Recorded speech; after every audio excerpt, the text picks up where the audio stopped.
ప్రతీకారంగా భారత్ ఉగ్రవాదులపై ఉక్కుపాదం మోపుతోంది.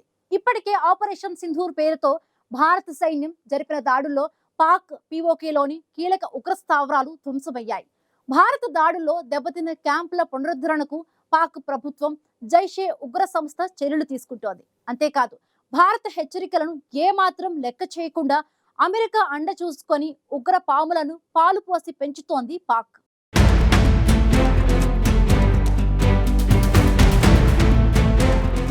జమ్మూ కాశ్మీర్లోని పహల్గాంలో దాడికి పాల్పడిన ఉగ్రవాదులపై భారత భద్రతా బలగాలు ఉక్కుపాదం మోపుతున్నాయి.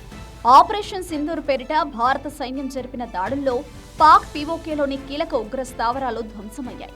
ఇటీవల ఆపరేషన్ మహాదేవ్ పేరుతో భద్రతా బలగాలు చేపట్టిన ఆపరేషన్లో పహల్గాం దాడిలో పాల్గొన్న ఉగ్రవాదులు సైతం హతమయ్యారు. ఉగ్రవాదులు వారిని పెంచి పోషిస్తున్న వారిని విడిచిపెట్టే ప్రసక్తే లేదని భారత్ ఇప్పటికే తేల్చి చెప్పింది. అంతేకాదు పాక్ ఉగ్రవాదాన్ని వీడే వరకు సింధు జలాల నుంచి చుక్క నీరు కూడా వదిలే ప్రసక్తే లేదని భారత్ తేల్చి చెప్పింది. అయితే భారత్ దాడుల అనంతరం కొన్ని రోజుల పాటు సైలెంట్ గానే ఉన్న పాక్ అమెరికా అండదండలు చూసుకుని ఉగ్రపాములను పెంచి పోషిస్తోంది. FATF కు కూడా భయపడకుండా జైషే మహ్మద్ సంస్థ తన నెట్వర్క్ ఓ కొత్త రకం హవాలా మార్గంలో డబ్బులు పంపుతున్నట్లు తేలింది. దీంతో ఉగ్ర విద్యార్థులకు శిక్షణ, భారత దాడుల్లో దెబ్బతిన్న క్యాంపస్ల పునరుద్ధరణకు పాల్పడుతూ కార్యకలాపాలు విస్తరిస్తోంది.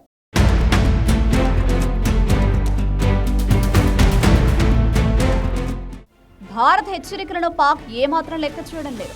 ఉగ్రవాదులను పెంచి పోషించడం మానుకోవాలని భారత్ పదే పదే హెచ్చరిస్తున్నా పాక్ మాత్రం ఉగ్రమూకలను పెంచి పోషించే పనిలో పడింది. ఆంక్షల ముప్పును తప్పించుకుంటూనే టెర్రరిజాన్ని పెంచే పనిలో పడింది పాకిస్తాన్. వాస్తవానికి SATF గ్రే లిస్టు నుంచి బయటపడేందుకు 2019లో పాక్ ప్రభుత్వం నేషనల్ యాక్షన్ ప్లాన్ను అమలు చేస్తున్నట్లు ప్రకటించింది. దీని ప్రకారం జైషేకు నిధులు అందకుండా మర్కజ్, మసూద్ అజర్, రవూఫ్ అస్గర్, తాల్హా అల్ షఫీల బ్యాంక్ ఖాతాలను నియంత్రిస్తున్నట్లు ప్రకటించింది. వారు నిధులు బదిలీ చేయకుండా ఆంక్షలు విధించామని చెప్పుకొచ్చింది. దీంతో SATF గ్రే లిస్టు నుంచి పాక్ బయటపడింది. అయితే ఇక్కడే ఓ ట్విస్ట్ ఉంది. పాక్ ఇంటెలిజెన్స్ సంస్థ ISI, జైషే కలిసి నిధుల కోసం కొత్త మార్గాన్ని తెరిచాయి. ఇందుకోసం ప్రత్యేకంగా పాకిస్తానీ డిజిటల్ వాలెట్లు ఈజీ పైసా, సదాపే వంటి వాటిని వాడడం మొదలుపెట్టాయి.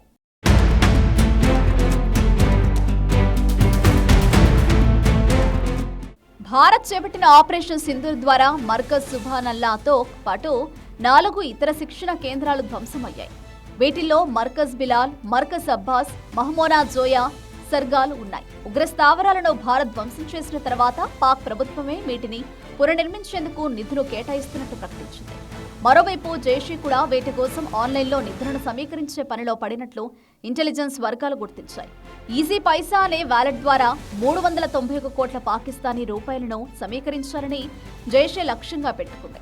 పాక్ మొత్తం మీద 313 ఉగ్ర శిక్షణ కేంద్రాలను ఏర్పాటు చేసేందుకు ఈ సొమ్మును వినియోగించనుంది. ఇప్పటికే వస్తున్న చందాల మొత్తాన్ని మసూద్ అజర్ కుటుంబం నియంత్రిస్తున్న వ్యాలెట్లకు మళ్లిస్తున్నారు. దీంతో జైషేకు నిధులను ఆపేశామని పాక్ SATF వద్ద చెప్పుకునే అవకాశం కలుగుతోంది. నిధుల సమీకరణ కోసం జైషే తన క్యాడర్ను రంగంలోకి దించడంతో వారు పోస్టర్లు, వీడియోలు మసూద్ అజర్ పేరిట లేఖలను ఆన్లైన్లో పోస్టు చేస్తున్నారు. జైషే 313 కొత్త మర్కజ్లను నిర్మిస్తోందని, ఒక్కో దానికి 1.25 కోట్ల పాకిస్తానీ రూపాయలు అవసరమని సానుభూతి పరులను కోరినట్లు ఇంటెలిజెన్స్ అధికారులు గుర్తించారు.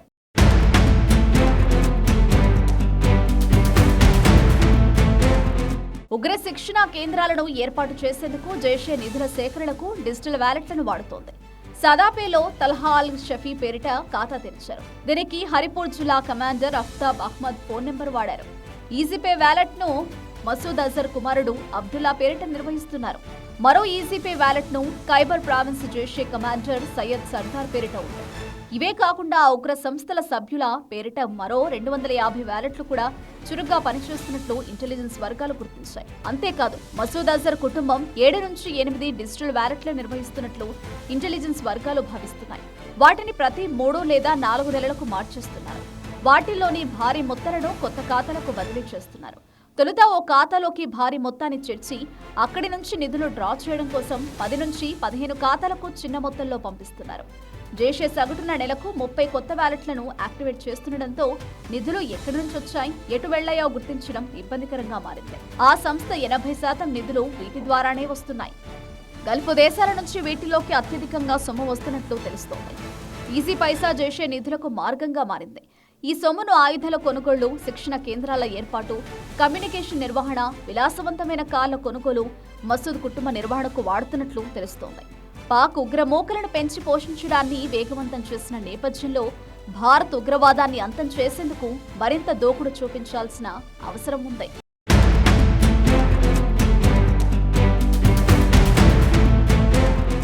సీమాంతర ఉగ్రవాదాన్ని ఎగదోస్తున్న పాక్ భారత్ ఇప్పటికీ గుణపాఠం చెప్పింది. పాక్ పిఓకేలోని ఉగ్ర స్థావరాలను ధ్వంసం చేయడంతో పాటు పాక్ వ్యవసాయ రంగాన్ని దెబ్బతీసేందుకు సింధు జలాల ఒప్పందాన్ని సైతం భారత్ నిలిపివేసింది. అయినప్పటికీ పాక్ తన బుద్ధిని మార్చుకోకుండా ఉగ్రవాదులను పెంచి పోషించేందుకే మొగ్గు చూపుతోంది. దీంతో ఉగ్రవాదులను ఏరివేసేందుకు భారత్ మరింతగా శ్రమించాల్సిన పరిస్థితులు తలెత్తుతున్నాయి.